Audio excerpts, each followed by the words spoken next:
on, ladies and gentlemen? I'm Meadsyre69 and welcome back to the channel. Today we're going to be looking at the T95E6 in mainly and how you can purchase these tanks. Obviously, there is more crates. There's crates in the game that you can get yourself a few tanks, and I streamed a couple of days ago and people kept asking me if it's is the bundle worth it? Now, for me, I bought you get the containers where you get 11 containers. Here they are 15,000 gold, but you also get one of the bundles where you can purchase them for 9,000 gold for one time. So I purchased them for the 9,000 gold, and I actually, in them 11 containers, I actually got myself a Dracula, an IS6, and this T95E6. So because I got the Dracula, I got 6,000 gold back, and I got some credits for the IS6. So it actually cost me 3,000 gold for a T95E6 and some premium. Not premium, some free XP, some credits, etc. So for me, it was a really good deal. Really good deal for me. 3,000 gold for a tier 10 tank. It's not the tank I wanted, fair play. I didn't really want this tank. I wanted the Badger. I really did want the Badger. I did release a video yesterday of the Badger. The video has been made for a while. It's like 2 months since I made that video, because it was due to come in store, but Wargaming pulled it and they decided to put it in with these crates. So in that video, I did say that it was going to come as a bundle. It's not. I got it wrong, but it is in crates, and I don't mind what Wargaming have done here. I mean, it's a kind of difficult one, because you get 11 crates for 15,000 gold or 9,000 gold, which isn't bad. It isn't bad. The percentages are pretty much all the same. I do prefer crates that come in gold and not for real money. And I do get that you can also buy these crates for money. You can buy one of them for £20 there. So you can only buy one, so it's still 55% discount. So even if you get, say, like a Dracula, I think it's still worth it. But you need to actually get a tank that you don't have. If you spend £20 and you get a Dracula, and you've got a Dracula and that is all you get, you're only going to get yourself 6,000 gold. So it all depends if you win anything.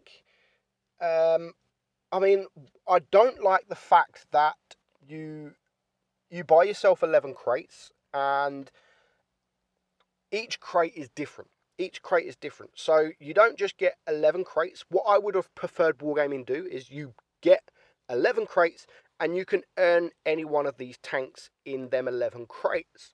Now, Wargaming haven't done that. What they have done is, as you can see in the picture, 11 crates, and they are 11 different crates. So you have one crate for the T22, one crate for the Badger, one crate 30B, etc, etc. So the percentage is actually, it's a lot less.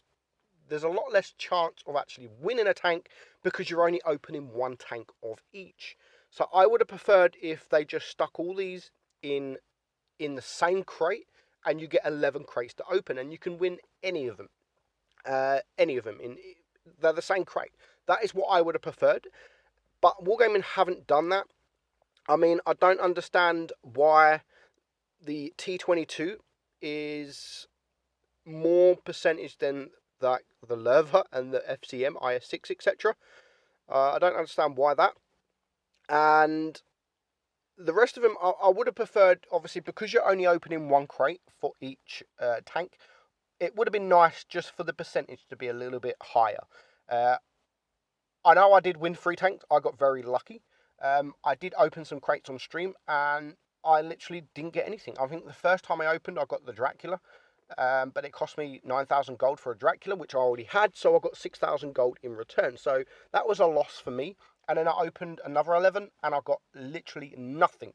So it really all depends if you win anything, and if you've got these tanks. If you own every single one of these tanks except for one, then the chances that you're actually going to get that one is very, very slim. So as you can see, there is quite a few tanks: the T22 Badger, AMX-30B, the T95E6, the WZ112-2, the T26E5, and of course you've got all the Lerva FCM I6 Type 59, T34, and then you've also got the ISU 122S, T3485 Rudy, Cromwell B, T3485 Victory, the Dracula, Helsen, Tankenstein, and the Grave Digger. So there's quite a few tanks that you can get, but today we are going to be looking at the T95E6. That's the tank I won, and all the other tanks pretty much I have done videos recently, almost. I mean, you have the T3485 Rudy, which has been a while since I've done a video, and the Victory and the Cromwell B, etc. But today we are going to be looking at this tank right here. Now, I'm not playing very well in this tank. I mean, I've aced it a few games, three aces, I think, and it's quite easy to ace because not many people have the tank. But I'm just not enjoying it. I'm not enjoying it. I mean, I should be enjoying it because it's like an old E5 with the hatch. But I just can't play it, and the hatch is very troll. I mean, you can get shot in the hatch, but you can also get bounces. So we're just going to have a look at the stats of this tank, and then we'll jump into some battles. Excuse me. So the armor on the turret is 152, the hull is 114. Not the greatest. The side of the turret is 120, of the hull 76, rear 51, and the hull 19. So not the best armor. Hasn't got the best armor. And the DPM 2651. Again, not the best DPM, considering there is a lot of other heavies that have more DPM. I mean, it's not bad, but it's not the greatest. Reload time is 9 seconds. Penetration, I mean, is okay. 271 on the AP. It's quite nice heat pen at 374, and the HE66. It does 400 alpha, 340 on your heat, and 515 on your HE. The aim time is 3.7 seconds, so not the greatest, but not the worst. And the dispersion 0.326. Again, not the greatest, but not the worst. It does have a nice 10 degrees of gun depression, and it does go 42 kilometers per hour. So that is the stats. Overall, it's an okay tank. It's an okay tank on paper, and it's an okay tank in reality on the battlefield. So we're going to show you two battles. These battles were recorded and played on a different device, so that doesn't look as good as I usually do it, but they're not too bad. So let's get straight into these battles. So first up, we are on Naval Frontier, and we're going to go right. Now, this tank, as I've said, it's quite easy to ace. It is quite easy to ace. You don't need too much XP to ace this tank at the moment, because no one's playing the tank. Now, as I've said, it does have 10 degrees of gun depression, and you really need to use that gun depression to your advantage because you haven't got the greatest of armor, and you have that big, massive hatch on top that can be penned. I mean, on my press account before I had this tank, I have bounced Jaegeroos, I've bounced Death Stars from this hatch. So it is troll, and because it's so big, people do tend to aim for that hatch. It's a weird one. It's just like, even if you're out in the open, people will still go for the hatch because it just stands out, and it's the first thing people see. It would be a lot better tank if it didn't have such a big hatch. But then if it didn't have such a big hatch, if they removed the hatch, it's basically an E5.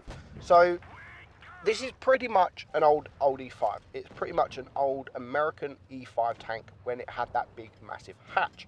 So this battle, we both caught a base, the enemy and us. We are losing at the moment on supremacy points, so we do need to get a couple of kills. We now got a side shot here on the IS-7, so we're going to go for the track shot. We do get a nice 500 high roll into him, and now our IS-4 is pretty much on his own against 3 tanks he's going to get absolutely wrecked. So I really want to take out that Object 140, as he's probably one of the most dangerous targets, being with the DPM.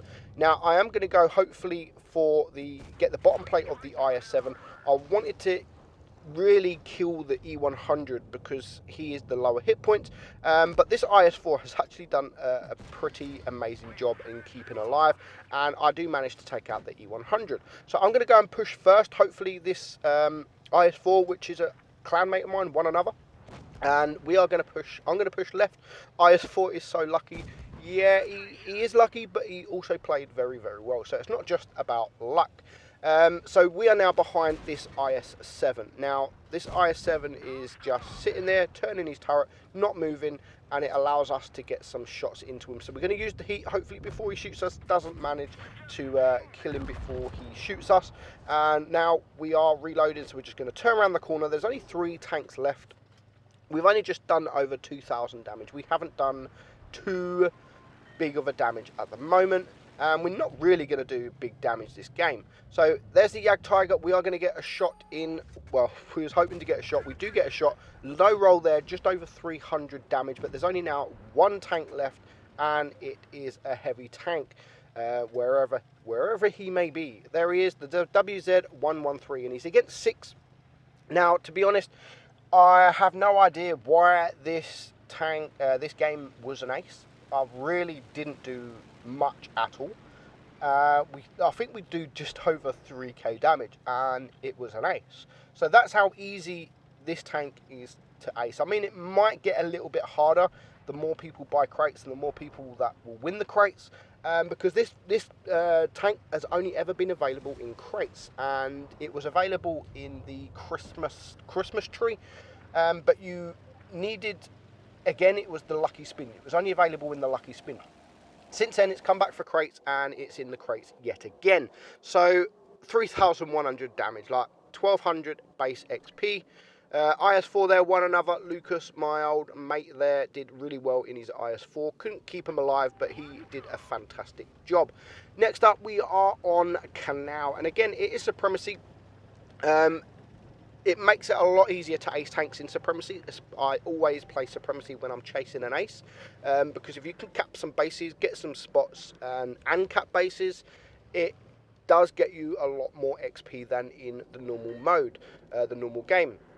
So we are sitting now capping C. The enemy are capping B, they're also capping D. Sorry if you hear that aeroplane in the background. I don't know if you will hear it or not, but it's very loud for me. So we're now going to push. We knew we have to come down here because we just opened up pretty much all the enemy tanks around this area here. So we're going to now start using the gun depression. We're not going to run away. We're going to stay here. We're going to fight. We got the E100 and IS-8. There is a load of tanks that is around our area. But we're going to use this ditch here. We do have to now be careful because there is a Jaeger-Roo. But we do have a couple of my teammates that is around C. Around D as well, which is the other side. So they can hopefully get some side shots if they can deal with the enemy mediums. Now, because of the position, we do have to use some heat into that E100's cheeks. But again, we're not in really any danger. We've got so many tanks around us, but we're not really in any danger. And we can use the 10 degrees of gun depression at its finest. And you can see we haven't taken a single shot yet, and we are still dealing that damage. We're trying to bait that shot there from the E100. He has shot, so we're going to now poke up. We can shoot him. We do have to use quite a lot of heat in this battle because of the tanks that are in front of us, the position that we are in, and I don't want to expose myself for too long. I mean, we can poke up and get the bottom plate of the E100 with normal round, but that means I'll be exposing myself for too long.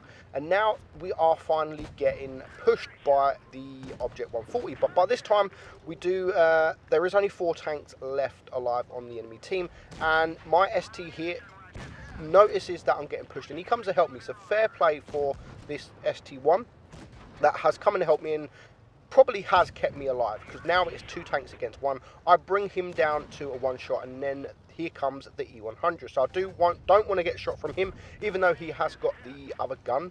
He gives the ST a ram, but there goes the Jaeger kills the E100. So it now just leaves 2 tanks left. We can deal with this Object 140 no problem whatsoever, and it just leaves an E75 on the enemy team that is pretty low HP. So we don't do too much damage.